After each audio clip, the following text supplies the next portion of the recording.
I want to welcome you to the Mayor's Town Hall with special guests, our fire chief and our police chief.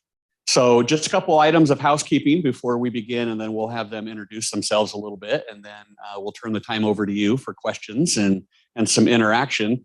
So we do have to have the microphone so that people online can hear us. So when you do have a question, give me just a second to get over to you, and I'll get the microphone to you so that you can ask your question in the microphone. Feel free to ask any questions that you want of these three gentlemen. And Mr. Mayor, as a reminder, we have some tape on the floor for you. Yep. So that you don't go out of camera, because he likes to pace. So that's as a reminder to him. Okay, got it. So I'll briefly introduce our fire chief, Chief Greg Tominski, and our police chief, Chief Zach Hessing. We'll ask them to introduce themselves here, and then we'll turn the time over to the mayor. So Chief Tominski. This is great. Thanks for coming. Appreciate you all being here. I'm the fire chief, been fire chief here for 10 years. We've made a lot of changes over those 10 years. Hopefully with these meetings, we'll find out if we're meeting everybody's expectations or if there's anything that you'd like us to change or get better at or fix or anything else. But we're happy to be here and answer any questions that you might have. Thank you. Again, just to say thank you for coming. We really appreciate the public being involved and let us know how we're doing and any concerns you're seeing out there. My name's Zach. Just kind of give you an update on where Star Police. I've been out here for about 2 years as chief. Came out about 2016 as a patrol deputy.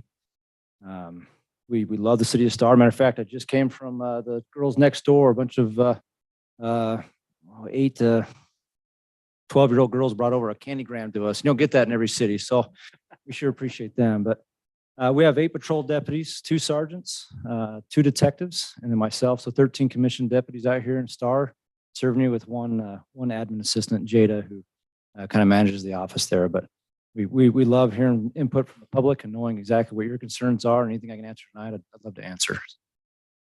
Awesome. Hey, is this going through? Okay, I can't tell. So my name's Trevor Chadwick. I'm the mayor here in Star. Been the mayor since January 2020, right before the craziness happened. I was on city council before that. I met my wife out here in 1993. Long time out here in Star and seen a lot of changes. So I'm sure there's a lot of questions, hopefully, about that and that I can answer. I can turn it over to you guys and have you start asking questions, and we could just go from there, or I can give you a little bit of what's going on in the city. If you choose, just kind of direct me in this way, because really I want input and feedback from you guys and answer some of your concerns if I can on there. So do we have any before we get going? Yeah, you can ask me questions. Absolutely. Yeah, Ryan, right here. You can't stand back there. We've got questions.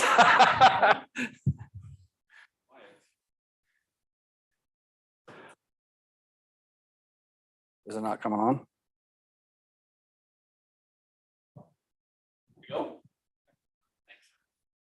I have a question for all 3 of you. Okay.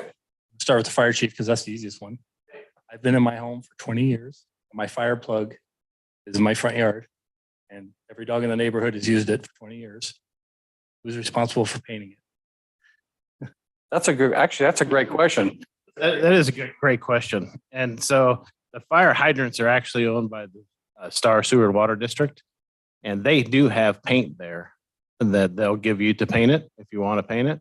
I know there's a couple subdivisions, I don't know exactly where your house is, a couple subdivisions right now that did go down and get paint from Hank so they can start painting. I don't remember the 2. He mentioned it to me yesterday.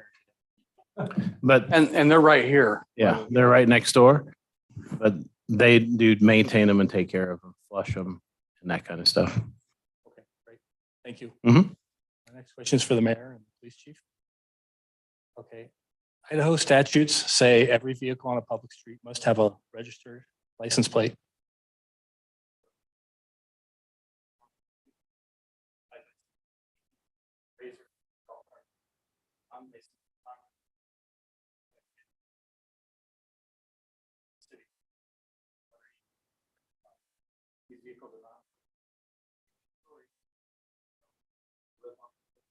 Mhm.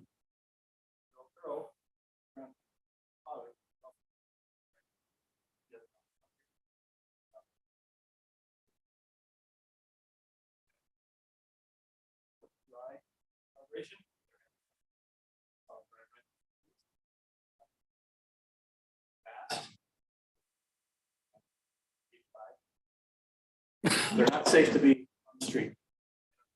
I drive my to work every morning.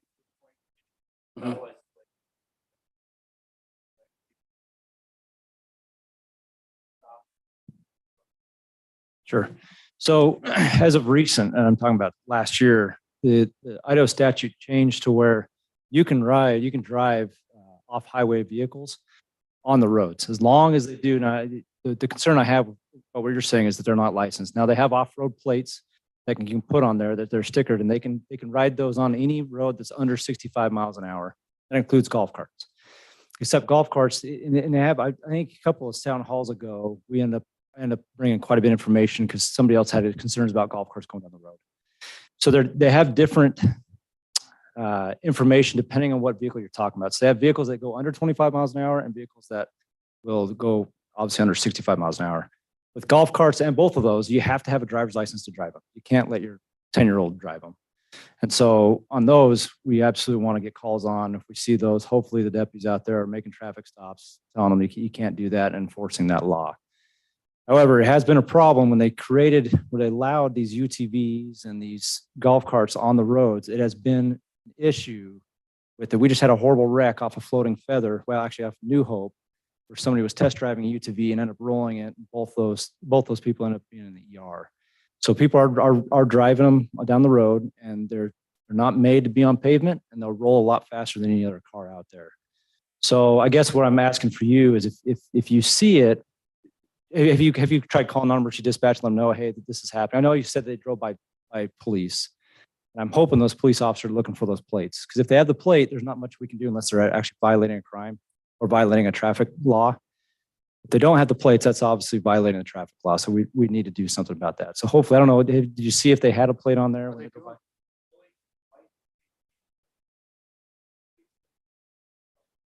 Right, they're off highway road. Let me ask you a question. I'm going to ask a question on that. I thought they got rid of the plates and went to a sticker. Well, they do have stickers. They do have stickers too. So Yeah. like I have an off-road motorcycle that I ride a dirt bike. I have a plate for it and I have an off-road sticker for it as well. So they do have the off-road sticker on them as well. And so depending, they have to be insured. They have to be actual valid driver's license. And if they're driving faster than the speed limit or those type of things, we need to enforce it.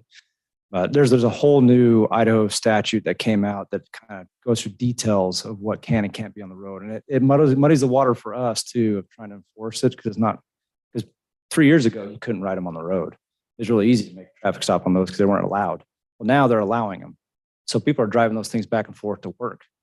I mean, we have a family that drops kids off of Star Elementary that has a UTV, and there's two kids sitting in the back of that thing that are driving to work, which I think it's crazy, because if they get in even a rear end traffic accident, those kids are in danger, right? But there's nothing we can do to enforce it unless they're breaking the law. So I hope that, and I can send you information too of what's allowed and what's not.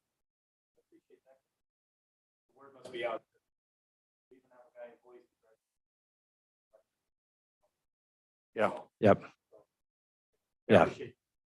Yeah, absolutely.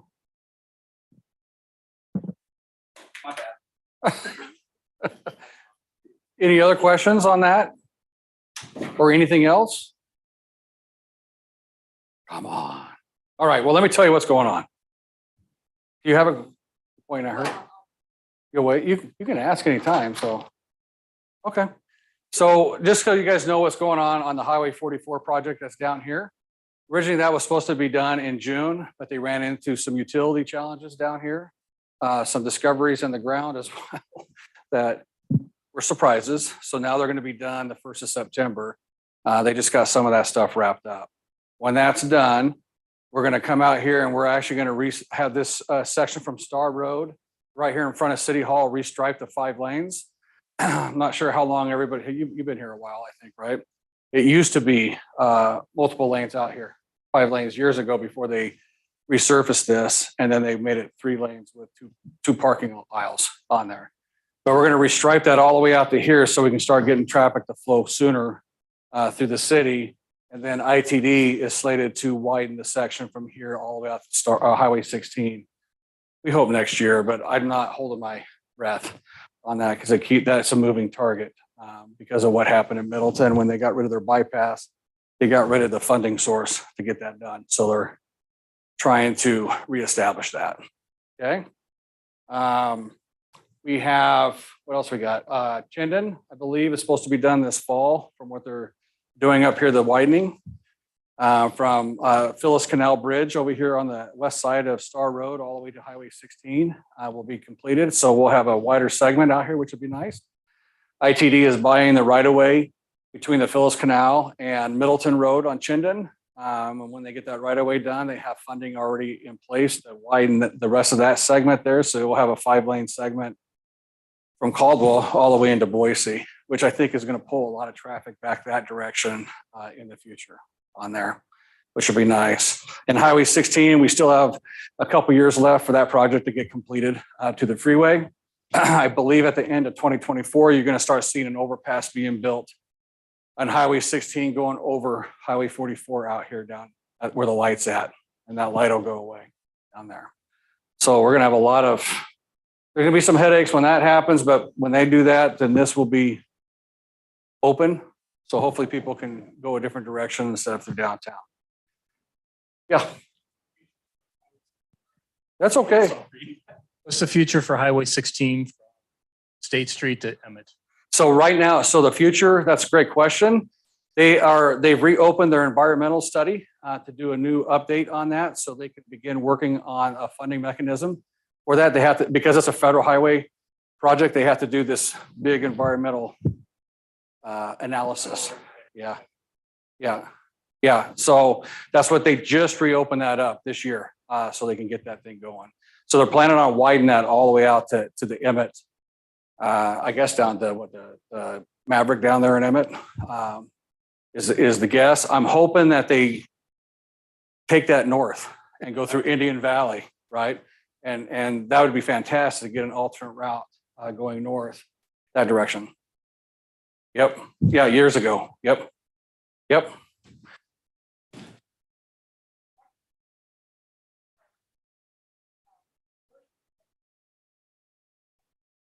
Yep. Mm-hmm. Yeah. No, it's connecting, but it's only a right in, right out, left in. It's not a full access. You won't be able to cross. You're not supposed to be able to cross all the way to the Eagle side. You only be able, if you're going eastbound, you're only going to be able to take a right on the Highway 16. If you're coming north on Highway 16, you can turn in. And then if you're coming south on Highway 16, you could turn in. That's the only options right now. We do have it slated with ITD to do a modified style overpass for that so that we can get a through connection and then have Highway 16 go over the top of it. So you could have some on and off ramps there. Now, it's not open yet. You need to turn down that AC, dude. Someone turned that up because it's hot all of a sudden. Right now it's not connected. Well, it's connected, but it's blocked off. And there's a reason for that. The old floating feather connection they need to do that roundabout there at the end, and they'll shut that off and open that up at the same time. They don't want to have two intersections that close to each other on Highway 16. Yeah. Yep.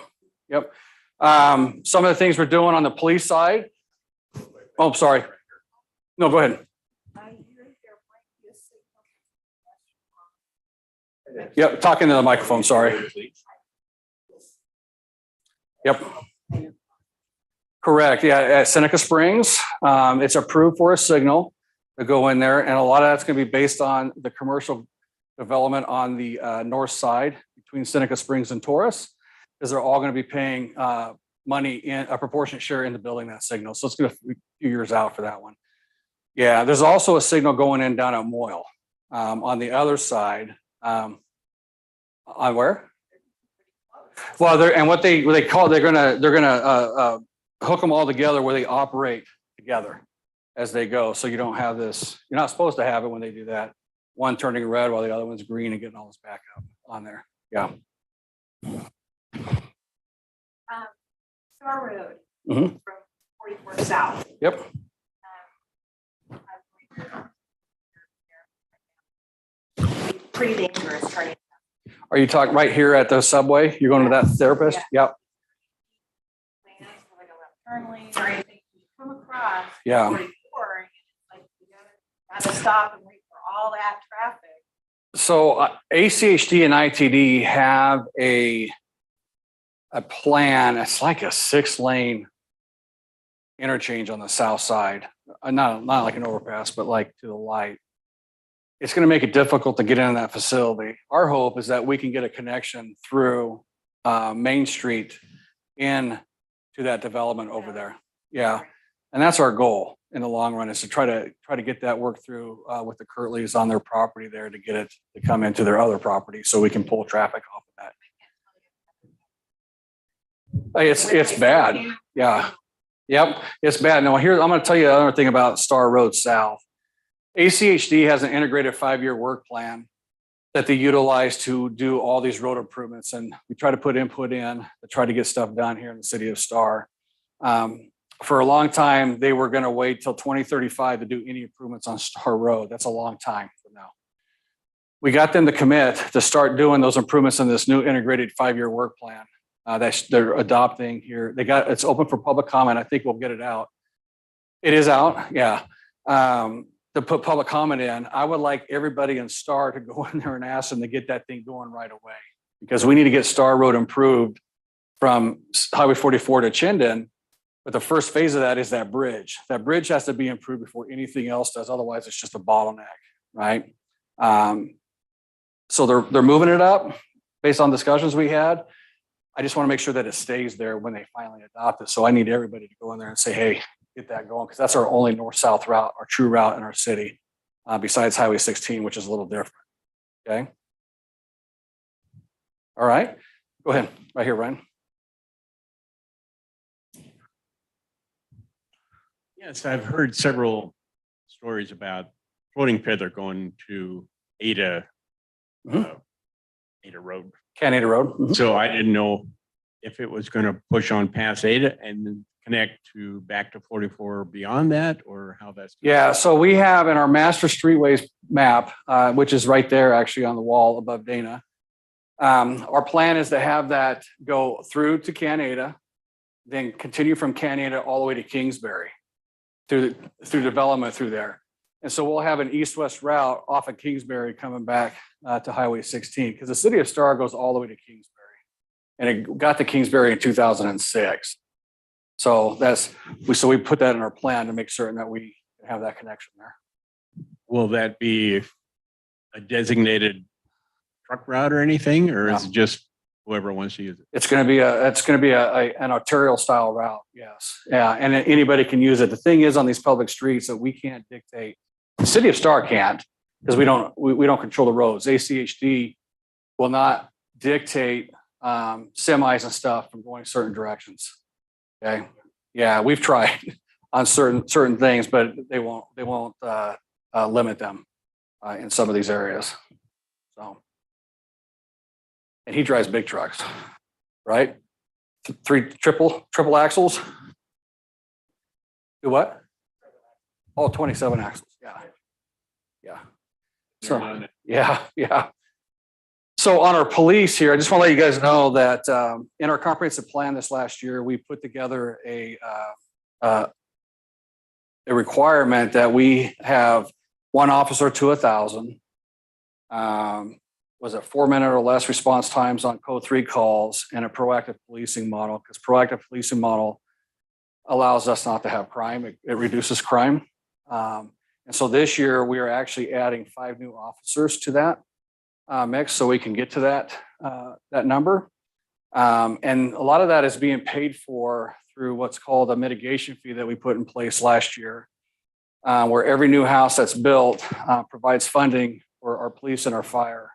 So for Mr. Greg here, it takes him 9, I think it's 9, right? 9 firefighters to staff a new fire station, and they have a land over here on Floating Feather across from the LDS Church that just got deeded to them for a new fire station. What's that? Off of Floating Feather, yeah. Yeah. And so that's going to be a new station, but they need a funding mechanism in place for us to be able to staff that. And so with this funding model that we have, we're able to add these 5 new officers. And in a couple of years, when they get that station done, they'll be able to add, hopefully, the firefighters at that time on there. You what? Well, they're paramedics.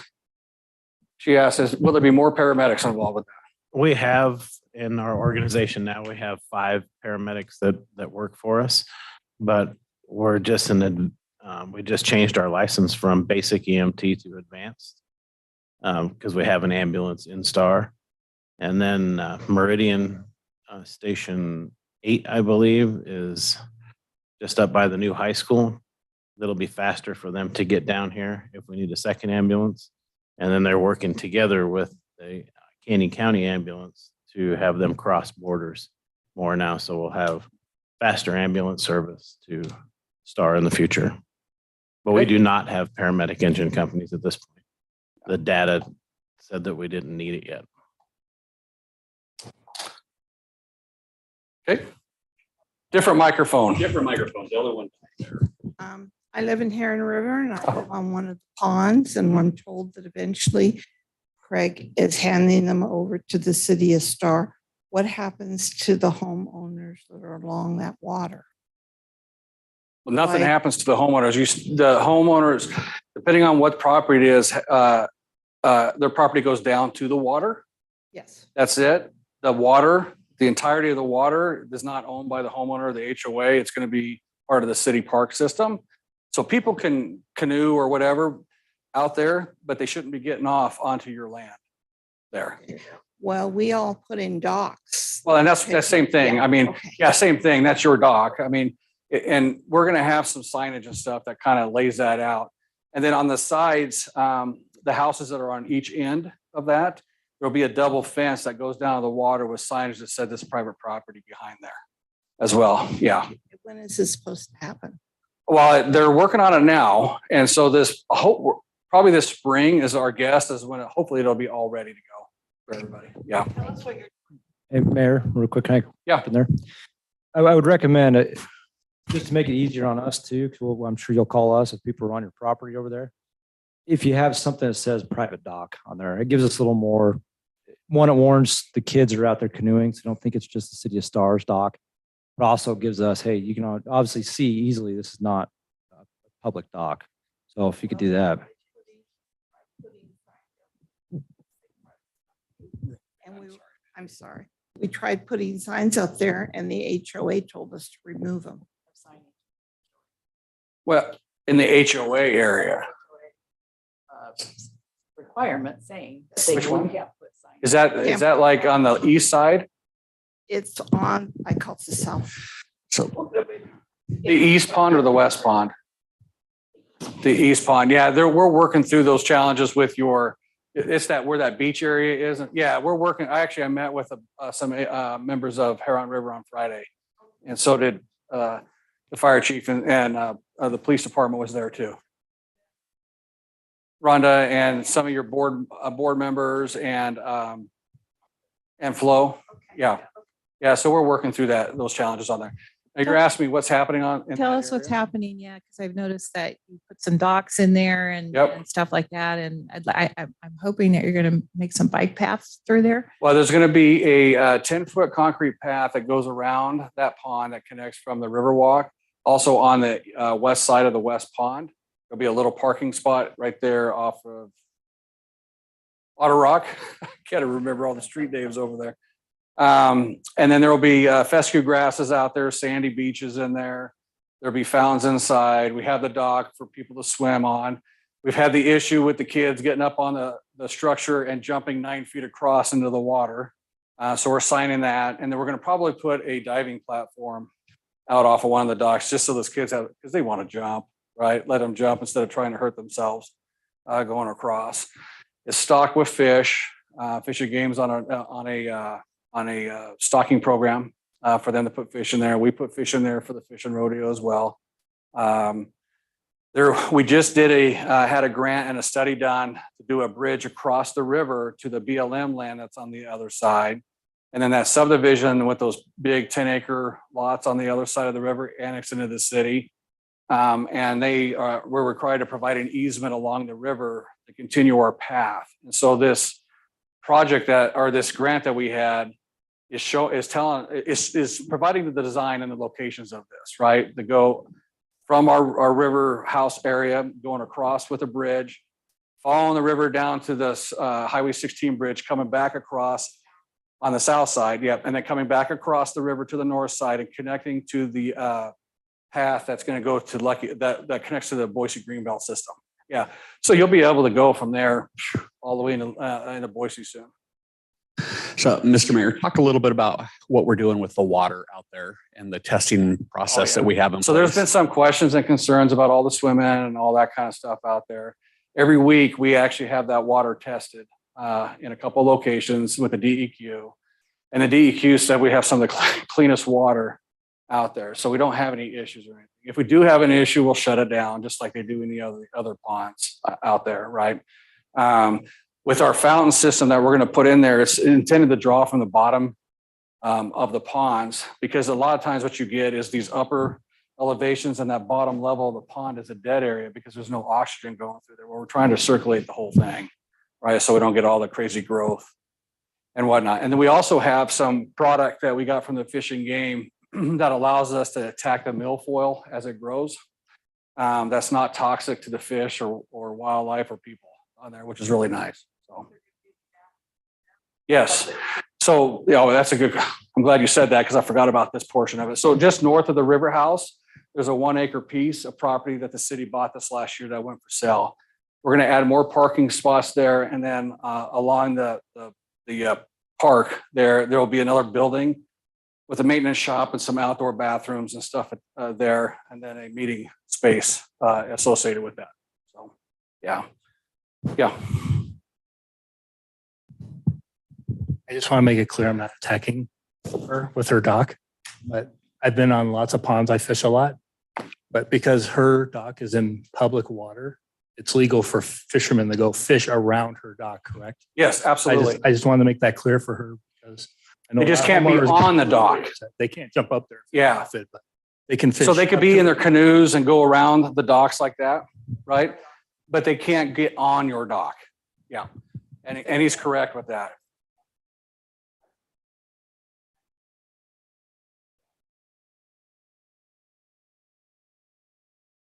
Oh, yeah, that's a different scenario over there on that side. Yeah.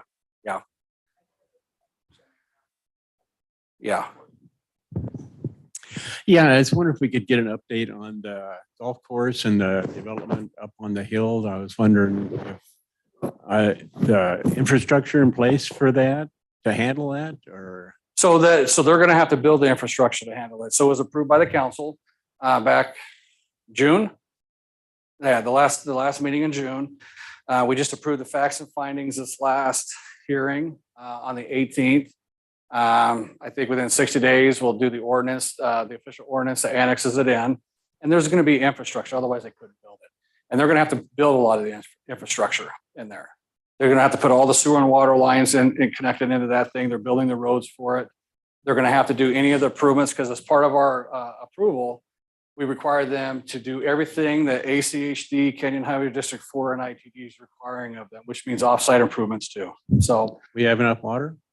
we got plenty of water. I'm going to tell you the aquifer here in Star actually recharges at about a 41,000 acre feet per year rate. So there is not a water issue here in Star. So, yeah. And if you talk to sewer and water, I think they even mentioned, sewer and water even mentioned on the wells that they have up there. I think one well is, I don't know, like 20 cubic feet. I'm going to just say it pumps out, right? It's a lot of water. They would only use about 5 of that up there for that entirety of that whole development. The city of Star, for everybody that's down here, is only about 7, right? And so if you think about it, we got 6,000 residential units down here connected to that, and that uses 7 cubic. I mean, there's a lot of water. Is that other golf course in City of Star? Yeah. Yep. And that's a potato and sugar beet farmer from Eastern Idaho that owns that. And we actually asked them, are you ever going to make that in the houses? He says, I'll make it into sugar beets before I make it into houses. So that's what he's told us. So, I have a question for Chief Hesse. We live in Rockbridge, and we really appreciate having the speed sign when it's on Plummer and also on Mill Creek. There's a lot of speeding on Mill Creek. As soon as that goes away, people are doing, and the buses, the school kids, I know there will be a bad incident one of these days. I don't know what the answer would be. The speed limit's 20 miles an hour along there. But does Idaho not allow those speed things to take photos? No, well, They do that in other states. I'm going to tell you, I know. But I just want to make sure everybody understands this. I'm not trying to sound like an ignorant butt here. Idaho is so different than other states. Oh, yeah. So different. Things that happen in other states are not necessarily things that we want to happen here. I'm going to he could speak to it too, but I'm just going to say Meridian just put up some of those lights, some of those camera things on some of the things, and it's created a controversy already with the state Yeah. legislature that I have a feeling the state legislature is going to go outlaw that this year, in my opinion.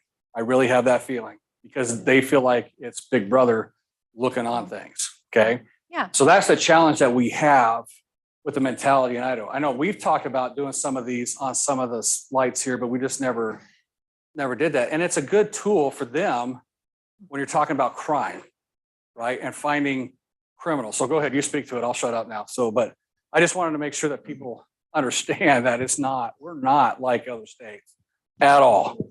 So we just got to remember the Idaho mentality is completely different.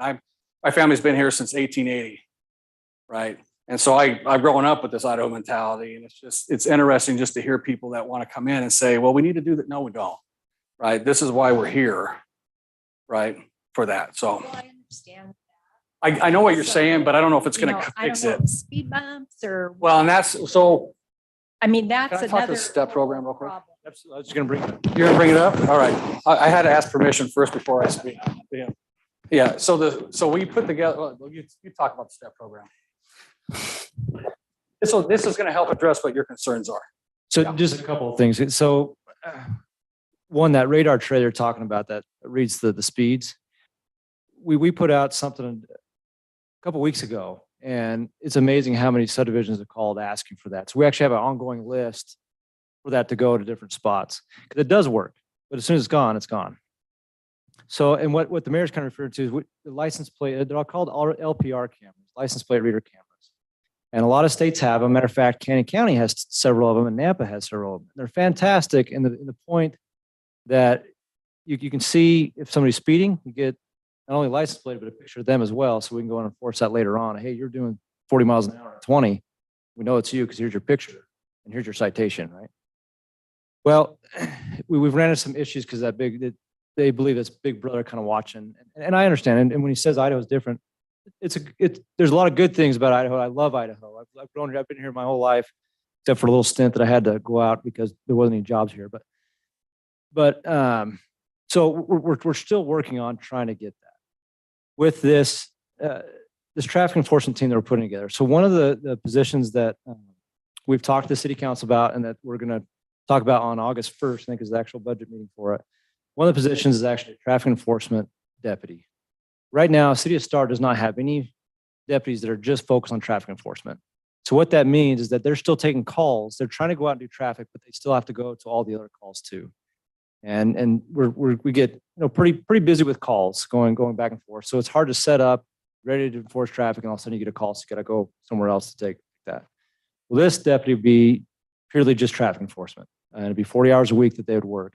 And the City of Star, the mayor and the city council let me put in for a grant through Idaho Transportation Department to add another deputy. So we'll know about that grant mid-August. So I'm hoping, and it sounds like it's going good. The last time I talked to him, they said, yeah, you're still in the running for the grant.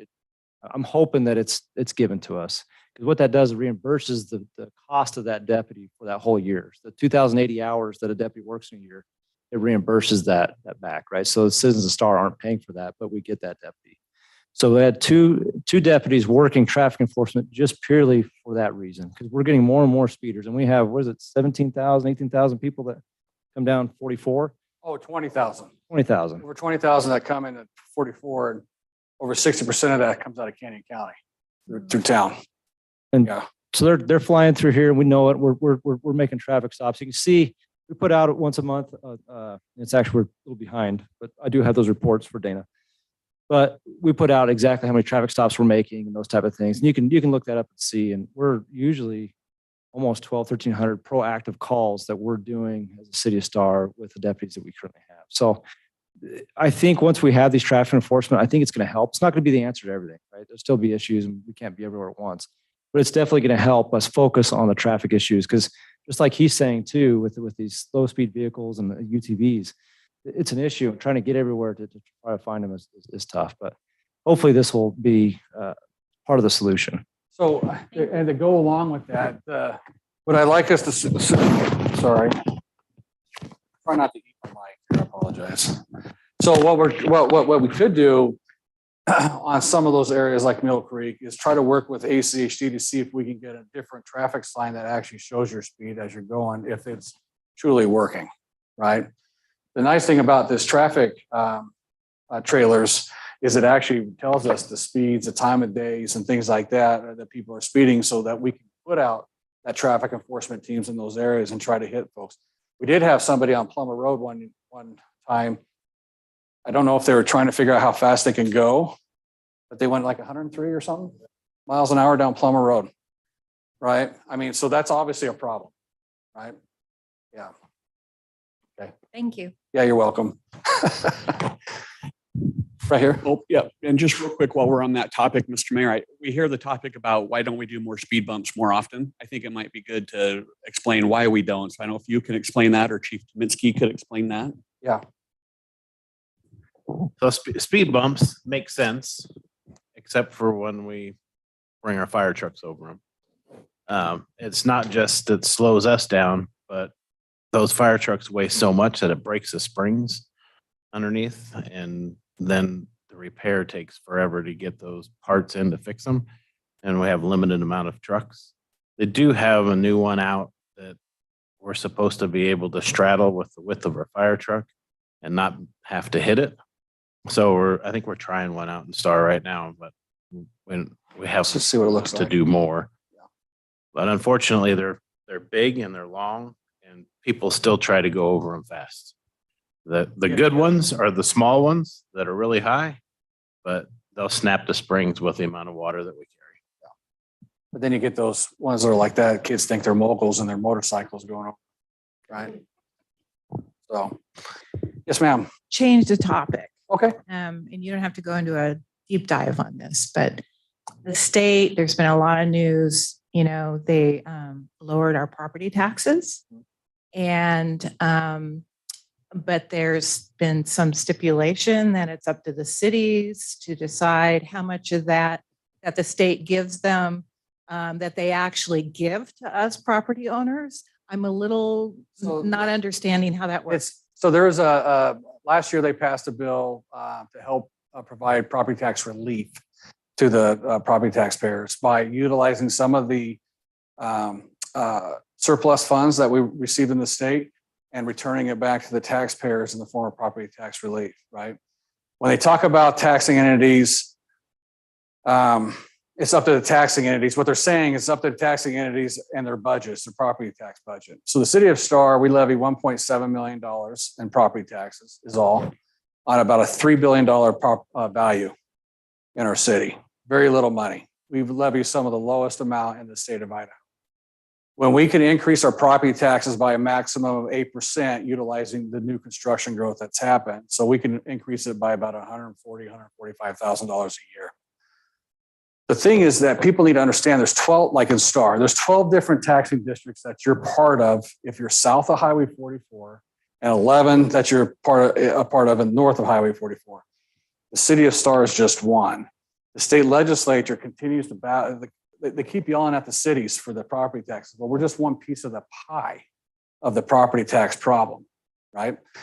There's the school districts that are in there. That's your biggest part. There's Ada County. That's a huge piece of it. There's Star Fire District. There's Sewer and Water District. You'll see some relief. Yeah, there'll be some coming back, but what the amount is, we don't even know that because it's such a new thing, right? How they distribute that to the cities, it's a new deal. For us, all of our property tax that we have goes 100% to pay for our police services. That's it. All the other funding that we receive from this, we receive some money from sales tax revenue sharing. The state reimburses, provides 11.5% of that between the cities and counties throughout the state of Idaho based on your population. So we get about $1.5 million from the state from property or from sales tax revenue sharing. We get about $120,000 from the state from liquor tax revenue or liquor revenue, right? And then the rest of the funding that we get comes from franchise fees, from power, waste management, cable. Who does cable anymore? That's very little, right? And gas. And then we get funding from when building permits are made. There's some revenue that's made there as well. We don't know what that connection is going to be. We don't know. Honestly, we don't even know as a city. We're still trying to figure this out. They touted that they're going to return $300 million, I think, here last week. You know, back to the citizens of Idaho. How that's broken out, we don't know. We don't know if that means that if you get let's say your property tax bill is $2,400 for the year. Does that mean that they're going to provide you with a $300 credit on that? So it's only $2,100 for the year, or are they going to provide you with a check? You know, we don't know. All that's still new to us on that. Probably in December is my guess when the first payments due this year on that. Hopefully before that. But I'll tell you, it's a good thing that they're returning some of the money back to us that is surplus. You're better served if they could take that and utilize it and pay for school stuff, because you can knock out 33% of your property taxes if they pay for schools, just like that. So different philosophies from those of us that are local than those at the state level on there. Yeah. Mr. Mayor, I'm just going to give a quick shout out. I've been to a bunch of these with you. This is the most questions we've had, I think, at any of these. So kudos to you guys for good. coming and asking the mayor and the chief's questions. This is great. So, well, you got everybody's email? You got that sheet? Yeah. So what we'll do is we'll try to get some answers on that, you know, and I'd like see. to know who we should be following up with, or how do we find out how that screen goes and actually gets to us? I think the county assessor, or I think it's going to come a combination of the assessor and treasurer's office of the county and how it's going to get funneled back down to us. It's not going to come to the city for us to do it. It'll go through the county side that collects the money after we provide them with our levy amounts on there. So they're going to be the ones that's going to provide that information on there. This is my last question, I promise. But you brought up schools. Yeah. My wife works at Awahi. Yep. It's already blown out. Mhm. When's Star going to get a high school? As soon as people are willing to approve a bond at this rate. Because And will they improve the road over there? Because it's already yeah, they're going to too narrow. They're going to be required to improve the road on Pollard there.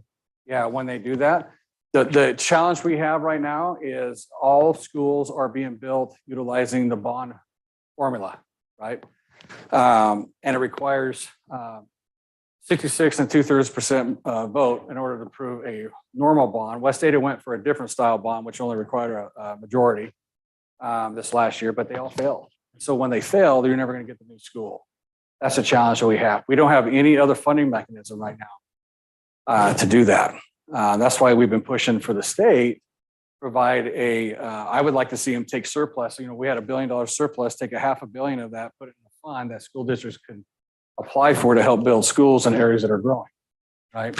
That way it doesn't fall back on the property taxpayers for that. So, but that's the biggest challenge we have. Now, West Ada does have property out here at the middle school. They have slated to put a high school out there, an elementary school, and a professional technical center out in that property out there. But it's going to take bonding unless they change the way that we fund these things through the state to get that built. So right now, you're right. It's blowing up. I mean, it just opened 2 years ago. This is the third year of that school, and they're going to be over capacity probably at that point. Mr. Mayor, let's stay on schools. We got a pretty exciting check yesterday. I want to talk a little bit about that. Yeah, so we went after a grant. So we have a challenge right now with getting kids that are walking to Star Middle School, that complex up there, because there's really no sidewalks around there. It's dangerous, right? So for the last few years, I've been working with the Star Cemetery is providing us an easement. And then the two landowners above that are providing us with easements through when the development process came in, the council stuff, we made them provide 12 feet. And we were just awarded a $250,000 grant to put that pathway in from Floating Feather right into the middle school to pull these kids off the streets. With that, ACHD reached out to me this week because they heard that we received that grant, and they're actually going to they're fast tracking a beacon crossing, one of those big flasher crossings, so kids could get across that Plummer Floating Feather to get into that complex. So this fall, when the water's out of the big ditch up there, there's a big 30-foot drop. I mean, it's huge. That whole thing's getting tiled so we can put our path over the top of that for these kids to get to the school. So yeah, so that's a cool thing for us. Speaking of kids and water, how's the splash pad coming along? It's coming. So we have a splash pad that's over at the Pavilion Park by the dog park. Finally got a lot of the concrete poured this week. They're starting to put up shade structures right now. So we're hoping here in a couple of weeks that we have that puppy open for kids to be able to utilize. It would have been nice here a week ago or so when it was really, really hot, but it's coming on there. Along with that, we have a new parking lot in there as well. I think it's going to be in August when that gets completed as well. So we have a lot of park improvements we've done over the last couple of years, and those are all being paid for with park impact fees that we've had in place, which is nice. So every single house that's built in Star over the last 10 years has paid $2,050 to these park impact fees that are funding these improvements that we're able to do out here. Yeah. Okay, what else? Other questions?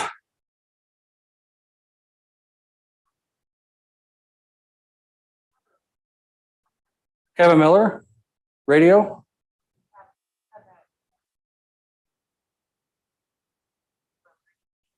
Oh, is it ham radio? Is that what they call that? Yeah. Get into that. Chris Cox, he's on our Parks, Art, and Beautification Committee. He is the one that kind of spearheaded that. And we put a tower up here on the top of this other side of the building, and then Star Sewer and Water put something up there that allows that service to work. I don't know. You guys know anything? So we'll get you Chris Cox's contact information because he is big into all that. He understands that. He provided the equipment and stuff for all that. Yeah. Yeah. So people can contact. I mean, it's pretty cool to see these guys just talking to each other from all over the area with that little piece of equipment. You might get aliens too. Yes. I thought he was coming in to yell at me or something. Oh, gotcha. Guys with the library, we can talk about the library a little bit. You want me to? Is that okay? So over here at the Star Library, which is across the street, if you guys notice, Dr. Dial with Star Dental is building this building on the other side of St. Al's. It's not a pizza place like the sign that he put up over there as a joke, but he'll be moving in here in a couple months. And the Star Library is going to take over the rest of that building so they can expand their stuff. There is a committee of folks, I think it's the Friends of the Star Library, that is putting together a fundraising campaign to help finance some of the improvements in there. So if you guys are interested in helping with the library stuff, I think it's, I don't know what the URL is, Friends of the Library or, huh? Oh, it's being worked on. Gotcha. For that. So it's pretty good to have that expansion. There's lots of kids and stuff that utilize that library there. So, and she's the main person over there for the library. Cool. What else we got? So as a city, what else do we need to chat about? Mr. Mayor, I was just going to suggest that we have a hearing coming up on the 1st that we might want to remind everybody about and the importance of that. So we have a budget hearing on the 1st. One of the 12 taxing districts that you're part of is having our budget hearing on August 1st right here in this room at 7 o'clock. And so I'll just do a presentation on the budget. It'll be all online on our city's webpage.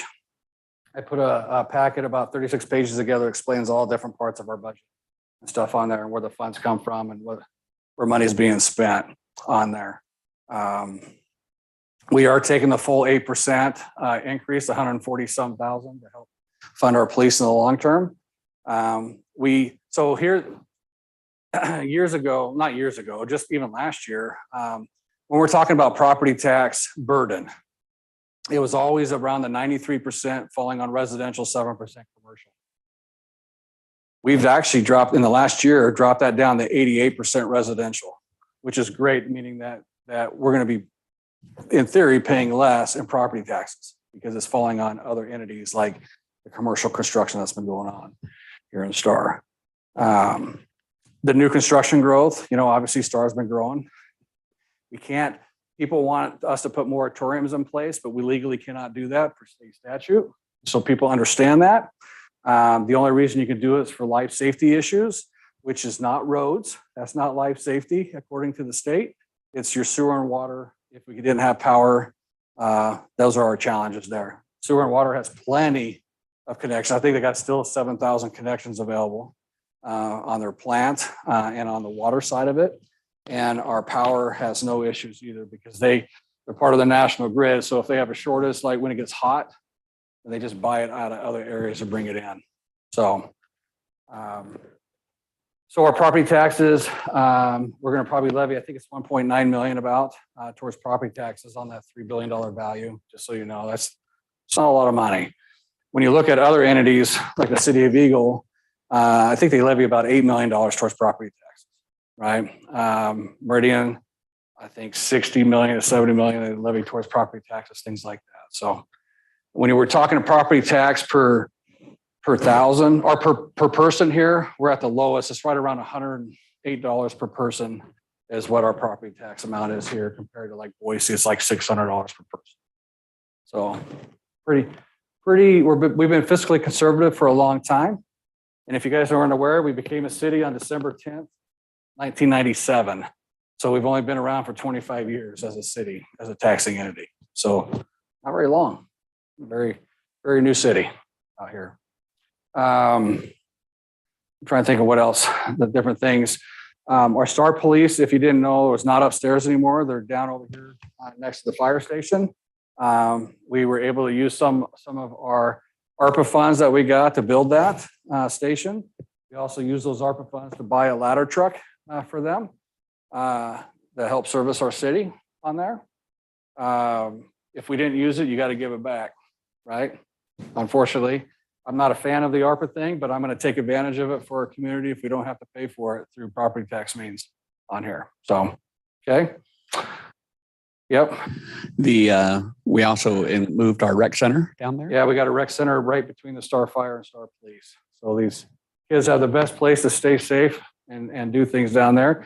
We got a really cool grant. I think it was $85,000 grant that Miss Annie got that allow us. Apparently, kids want to learn how to bake because we have baking camps like crazy down there. I don't know how many kids we have a day, 30 kids a day down there doing baking camps and stuff. And that grant helped us build a kitchen down there. So it has 4 ovens in it, 2 fridges, all that kind of stuff. So these kids can learn to bake. Right? So maybe they can all bake us some stuff.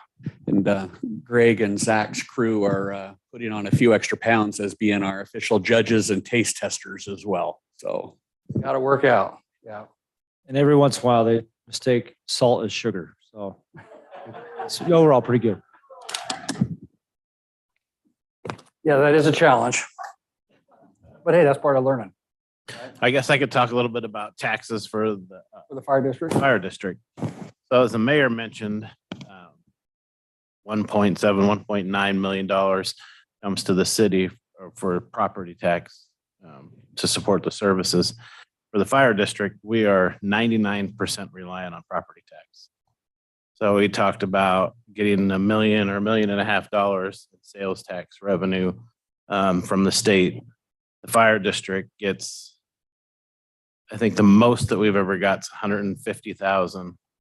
And 10 years ago, we're closer to the $20,000 mark. So yes, every dollar helps, but we are all 100% reliant on property tax. So when he talks about the property tax relief that they did a few years ago with House Bill 389, we were being able to raise our budget 3% a year per statute. And then we took 100% of new construction. So as the mayor mentioned, unlike police, Zach is able to hire one police officer to do traffic. To open up a fire station, it takes 9. So we have to build up the budget authority, which is almost $1.4 million to hire 9 people and continue to pay them to open up a fire station. So we were able to, before House Bill 389, we were able to put $300,000 or $400,000 into savings to build up that budget authority. Yes, we could use it for one-time purchases and so on and so forth, but we would have the authority when that station opened to continue to pay them. Well, this is the first year for the fire district that we've had to take money out of savings to meet our M&O budget, because we went from being able to, at the old, before 389, about $600,000 a year, we'd be able to grow our budget to $265,000. So we're going to always provide the service that we're providing today, but not being able to put money away to build budget authority. The solution for that, unfortunately for us, is to try to get a grant. And they're hard to get. They only give 300 out through the whole country a year to hire 9 people, and then the federal government will pay their wages 100%, wages and benefits 100% for 3 years. After that, we have to have the budget authority to continue it. So we're looking at that to see if we can do that next year. Or the only other way we can possibly staff more firefighters is a levy increase, which unfortunately the levy increase takes everybody into account. The old way, the new construction, when we weren't limited to the 8% cap, we're able to build the budget authority without asking for a levy increase. But we're going to be forced within the next couple of years to ask for a levy increase, which affects everybody. I don't want to do that. Trying to find other ways, trying to meet with legislators and governor's office to try to figure out a way to stop that and let us let new growth pay for itself. Like I believe that it used to before House Bill 389, the new growth paid for itself. We're able to put money away to be able to build the budget authority. And then the cost of equipment. I mean, everything's gone up. Everything has gone up. But a fire truck, we bought 2 fire trucks, one in Middleton and one in Star at the same time 2 years ago. They cost us $600,000 a piece without equipment. If I ordered that fire truck today, it's $915,000 and $200,000 for the equipment. So that's what it costs to open up a fire station. And we'll always provide the service. Like I said, we'll provide the service we're providing today. But it seems like if this continues on, the service is going to get worse. And we'll always provide the service we're providing today, but our response times are going to go down as our community grows. So we're watching that very carefully and trying to figure out other ways of getting funding.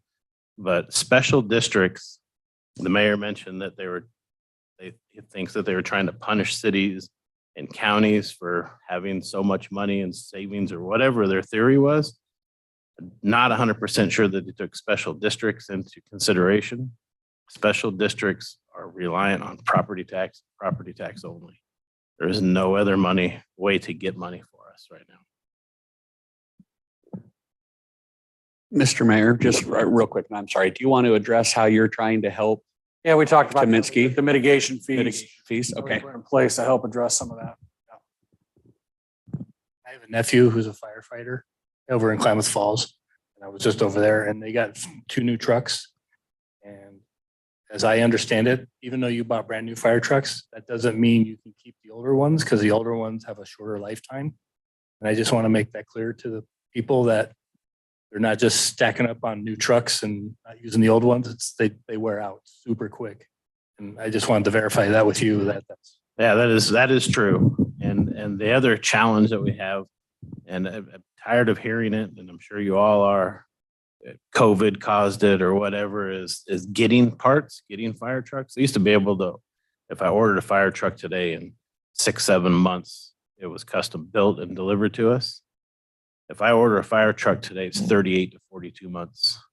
So if I want to open, we're going to try to build that station across from the Mormon Church on Floating Feather. We're going to try to start building it next year, but we're going to have to find an apparatus to put in it and the people to put in it, because the equipment if I ordered it today, it won't be ready in time.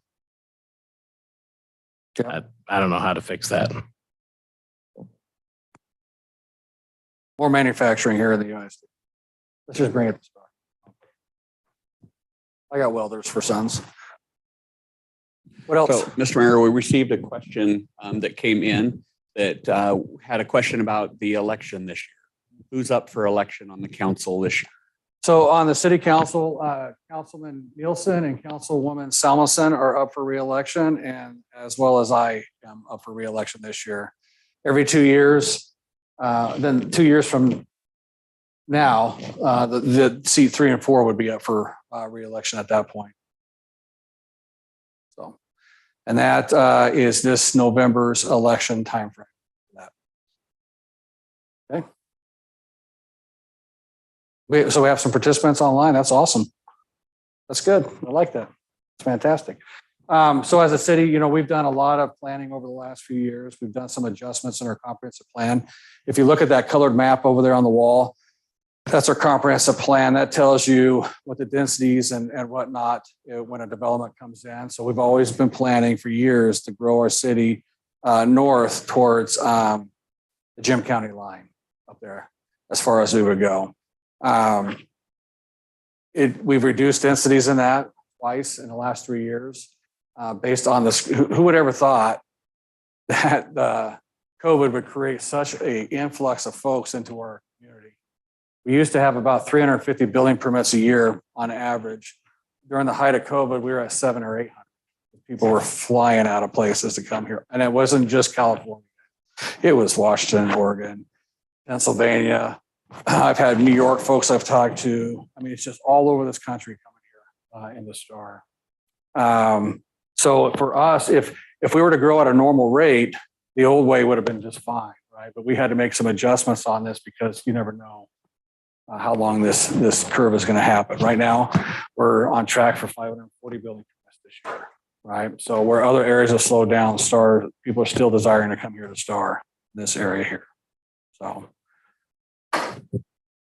it's been great. And so our code, we've updated our city code as well. I think it was last year or the year before that we updated our city code to address some of those needs as well. We created what's called the South of the River Plan, which all that open area south of the Boise River here off of Star Road on both sides.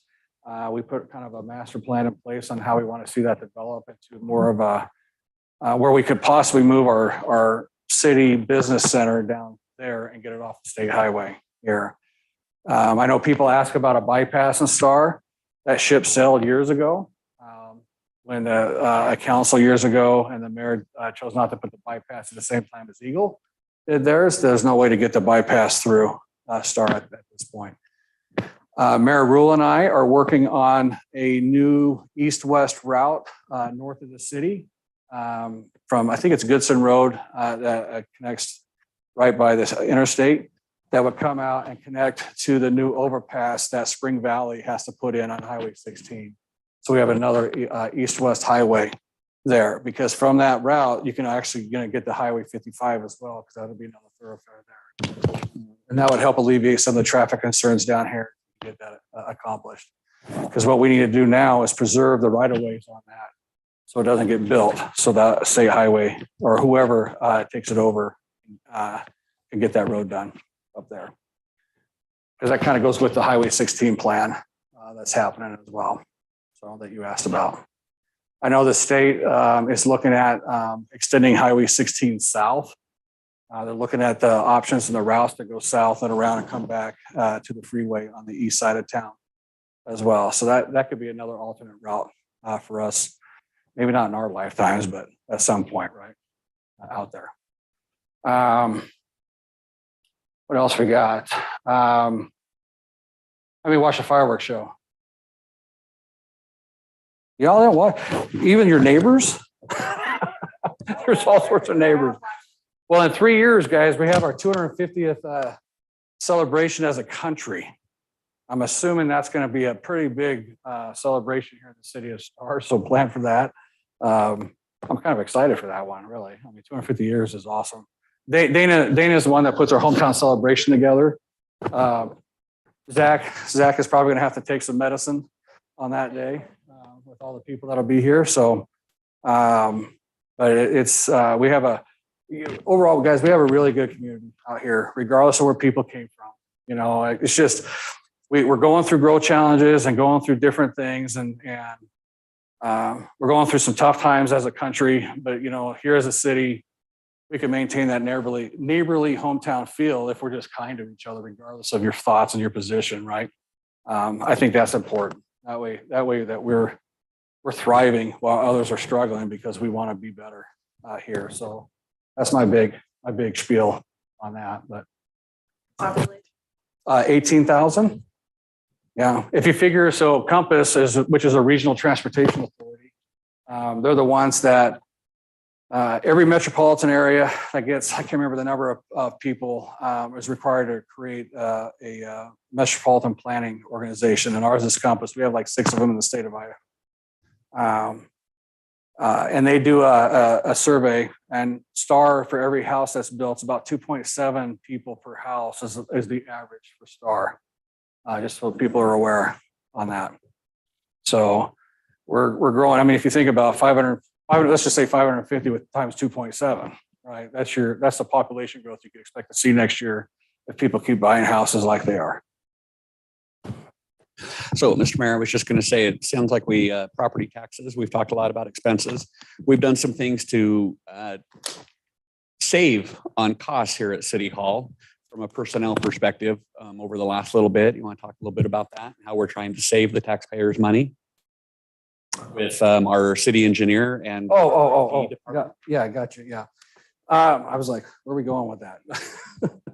So we used to contract out our city engineer or IT as the city, as well as fire district for IT, and our STAR Sewer and Water, which is another taxing district, for their engineer and water. So we got together and actually hired an engineer, and are splitting that cost, and hired an IT folks for all 3 entities and splitting that cost. So it's a lot. So for an engineer, just say, for instance, it's only costing us about $50,000 as a city for an engineer versus the $150 it would have cost us normally, right? Our IT guy is only costing us about $20,000, you know, the way we're splitting it out. So, or $25,000 a year, the way we're splitting it out.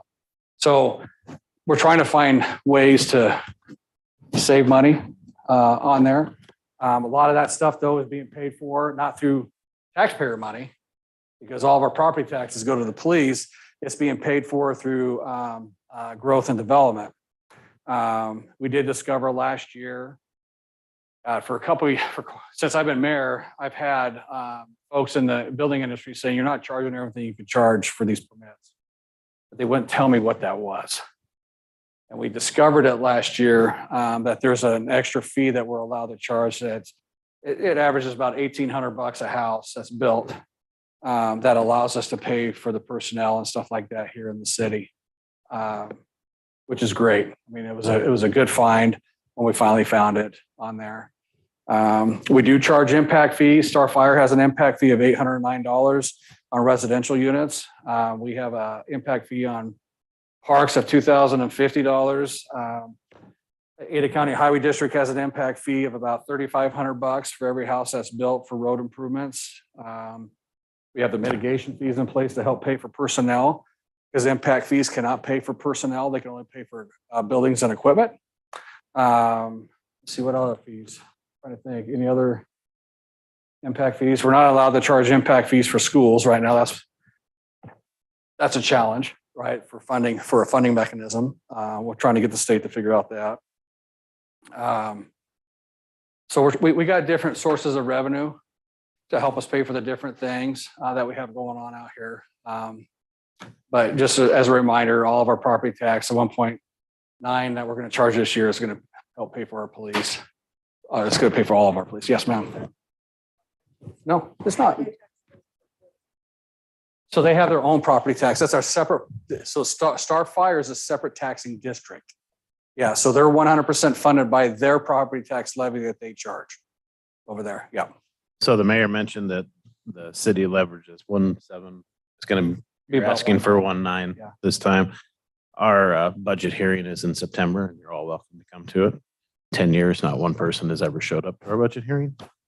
We're happy to have people. We have to advertise it. It's advertised, but nobody ever comes. And our budget will be like 3.6 million. It's going to read a lot more than that because we're using $2.5 million of the impact fees that were collected to build that fire station. So a few years ago, they put in place that you had to budget the year before to spend your impact fees instead of just spending them as you needed them. So we have to put that into our budget that we're going to build that fire station on Floating Feather. Ours is on Tuesday, August 1st. His is in September. They have to be all done. Second And- Thursday of September. Yeah, they have to be all done and certified to the county by the end of September, I believe. September 30th. That budget hearing, I'll have to get back to you on that. It could be August because it might have to be to the county on September 1st. Second week of September. Second week of September, then maybe we just make it in the time frame, Yeah. so we'll have it in September. So like, for instance, we have Flood Control District 10, you have Star Cemetery, you have the Library District, you have Ada County, right? That has property tax hearings. You have West Ada School District. Every one of these entities has a property tax hearing that happens either in July or August, right? And that's where the funds are established. That's going to create your property tax, right? All 12 of them, right? You can look on your property tax statement. Ada County's done a really good job actually of providing the different taxing districts on there and their budget hearing dates and stuff on there, and a phone number if you have a question for them as well on there. So. Baseball today? Or are you just happy? You're always like baseball. I love it. You're all right. Yeah. Okay. Okay, thank you. And I love the fireworks. Oh. We have a problem because our dog absolutely goes berserk. Mhm. So what are like the legal dates that fireworks? Shut off. Yeah, It's a week before the 4th of July until the day after the 4th. till the day after. And then there's a time frame around New Year's that I'm not exactly sure what that time frame is because there's very few people that shoot those Yeah. off. Okay, Yeah. because we leave town with our dog Yeah. and go somewhere where, because she just. Where it's has- quiet. Yeah, Yeah. You has a know, I get it. meltdown. Yeah. That's a day that lots of pups have challenges, right? It's important to keep them in the house and not outside where they could go through a fence or over a fence when that's going off. So, yeah. And it's still a challenge. I mean, I had guys shooting them off of my neighborhood last week. I'm like, what are you doing at 10 o'clock at night? Sorry. Sorry. Right. That's why we put together such a big fireworks show out here. What other things? So do you guys, I don't know if I talked how we're funding. So the city's actually doing this Highway 44 improvement over here in front of Albertsons from Star Road to Canada.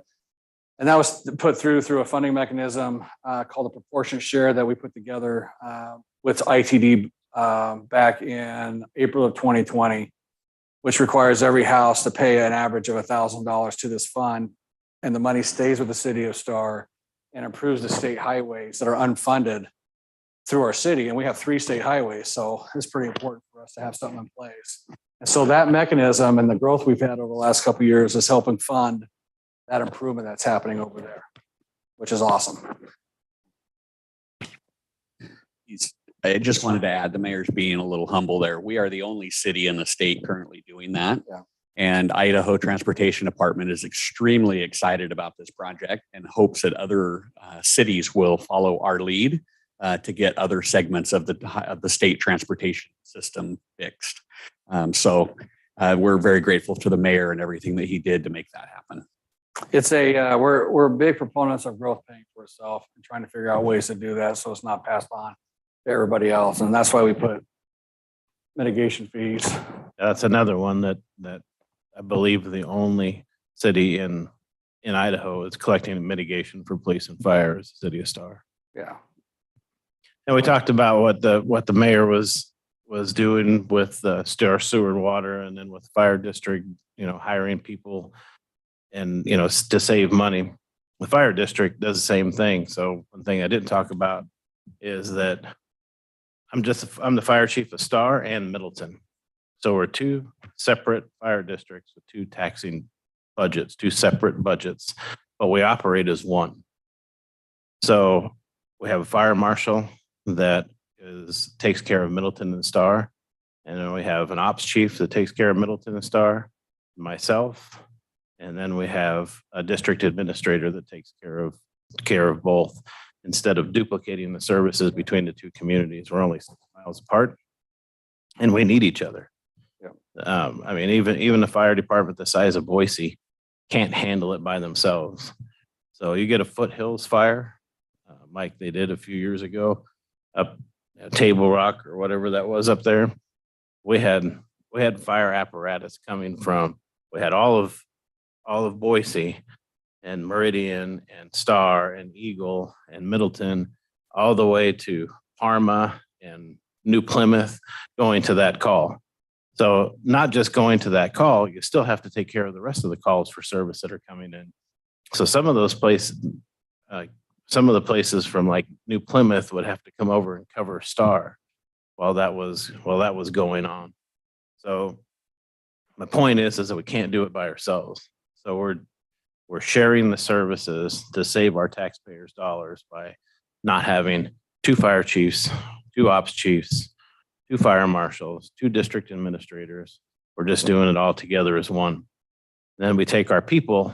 So our people all have the same patch that's on here. It says Middleton and Star Fire Districts, because we're 2 separate districts, but all of our people are mixed together. So some of them get a paycheck that is cut from Middleton, and some of them get a paycheck that's cut from Star.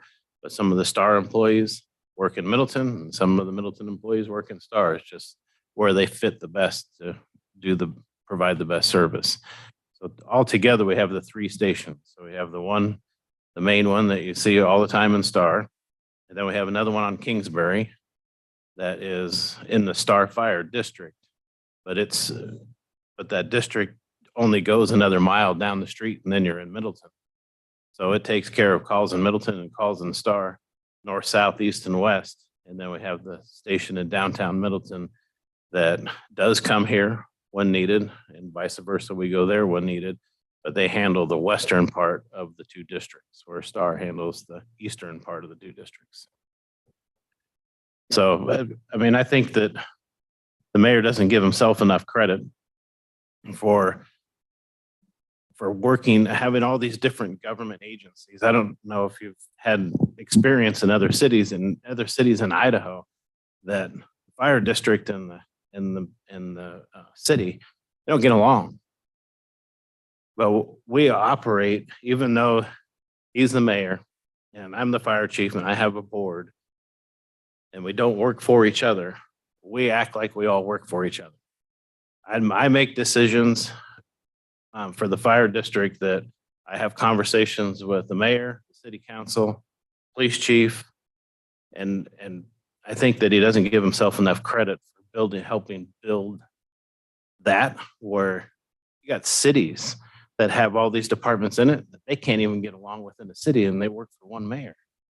But we're separate taxing districts, sewer and water, separate taxing district. We all come in this room for pre-apps. We all meet.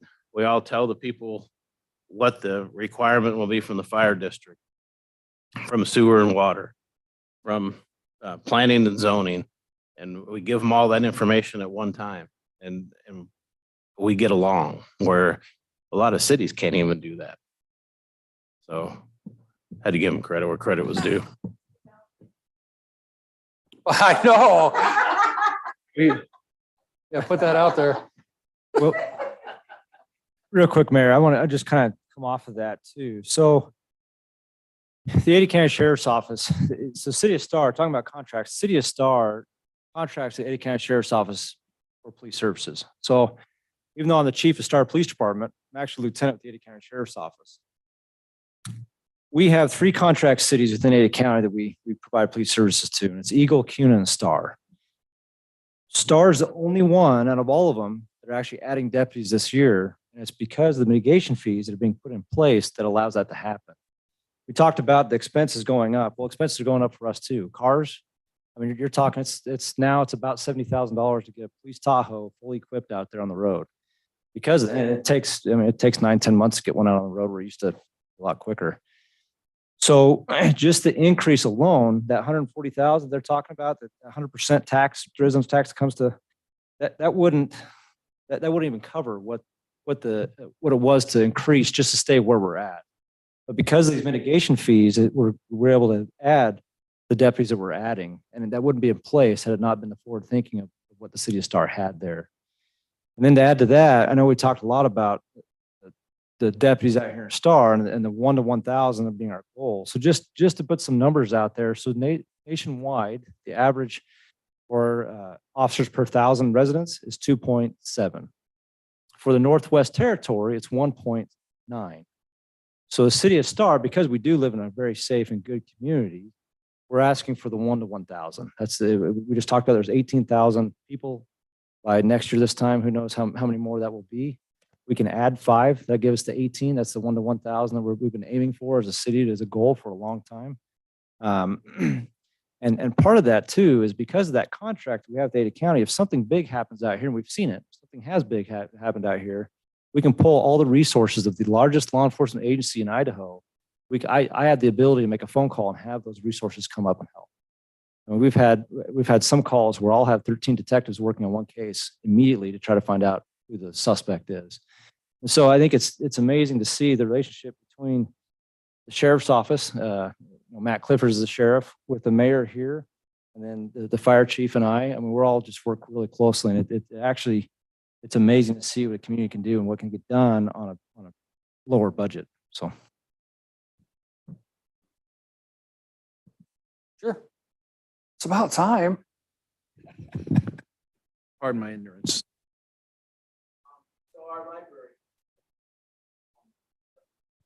Has nothing to do with the city. The library district has agreed to fund this new space for us from a lease standpoint, but we're having to raise a couple $1 million to privately fund the actual building of the library and capital improvements and everything. Is there any kind of model to do that with fire and police, where private funding can come in and help you acquire assets or build buildings or things like that we need? Is there any private, or is that something that doesn't exist as a model, as a model funding? In the past for fire, it hasn't been. They did change the law, or they found a loophole, one or the other, where a developer can build a fire station and donate it or lease it to a fire district or a city. There was one city that was looking at it in the southeastern part of the state, and I don't know how it's going. I mean, we get it from impact fees. And we just finished, every 5 years, we're required to do an update to our capital improvement plan for our impact fees. And we're getting ready within the next 60 days to come in front of city council with an updated comprehensive plan to be able to change our impact fees. The reason that we have to do that is we don't have ordinance authority as a fire district. Only cities and counties and Ada County Highway District in Idaho have the authority to have ordinance authority. So we have to have an intergovernmental agreement with the city and county to collect the impact fees for us. So that's why we have to come to city council to ask them to collect them for us. And that will change. So it's going to change based off our capital improvement plan. If it's approved by our fire district board to bring to the city, it'll go up from the $809 to $2,000 per household. And so that will help us in the future, because when we built that capital improvement plan 5 years ago, fire station was about $1.5 million. Today, fire station is closer to $5 million. That answer that for you. Yeah. Yeah, and I mean, to get a developer to donate $1.5 million for a truck, huh? We get land, which is what happened. That's how they, I guess it's true. Yeah, so up here with the new fire station that's going to be built, that land was required through the development process to be donated to the fire district for a future fire station, right? And we've done that with some school sites as well. That's our only avenue we have for schools, is try to get school sites donated. Like the Willowbrook one you're asking me about is required to provide us 10 acres for an elementary school up there. That's all we can get for them for the schools portion of that. Hopefully some of that stuff changes here in the state and we get some things moving so we can try to make more development pay for more of what we need as we grow. Anything else? It's about your bedtime, isn't it? 2 o'clock in the morning is coming quick. So, you guys have any other questions or anything? Yeah, you're welcome. Yeah. No questions? Oh. We do these things monthly. Last month, or actually we didn't do it in July, earlier in July because of everything going on with Hometown. But the last meeting we had nobody show up, which was interesting. So it's nice to have folks come in here and ask questions and stuff like that. I will do a State of the City. You know what day in October? She looking it up? Oh, please. Okay. I'll do a State of the City again in October at Life Spring Church, and lay out a lot of stuff on what's happening in the city. I mean, everything. I do it different than other cities. I'm not reading from a teleprompter. You got to know your stuff, in my opinion, on there. So you find it? The 10th. The 10th of October. So the 10th of October, usually about 7 o'clock at night. We do it at night, not during the day, so folks can all attend it if they're working during the day and ask questions. And we have recordings of past ones on the city website if you want to see what happened last year, what's coming in the future. So, all right, it's 5 o'clock. Look at that. August 23rd is our next one of these little events. If you have a lot of questions, man, write them down, bring them in. I love them. You'll be out of town? I love all the questions. Well, tell your friends and neighbors, Yeah. because we're happy to answer questions. Yeah, and we have some cards right here for each of us if you guys want to take those. And anytime you can email us or give us a phone call or whatnot, we can answer them. We're pretty open book on stuff. Oh, watch. You all right? We do have fire here to help out if needed. All right. Well, thanks everybody for coming. There's some cards. Did you have something to say, Chief? I guess just for your, if you can give me your email, I'll send you that information on low speed vehicles too. That way it kind of understands. Because but there's a lot of different things there. But I want to get the information out because I think it's tough to have them approve a law that allows us to puts people wondering why is this UTV? Because when growing up that wasn't allowed, right? And so, but there's a bunch of information out there, and I've got a packet. If you'd like it, I can absolutely get it to you. Yeah, you can grab his card and email him if you want. If you need it. Yeah. All right. Well, thank you all. Be safe out there.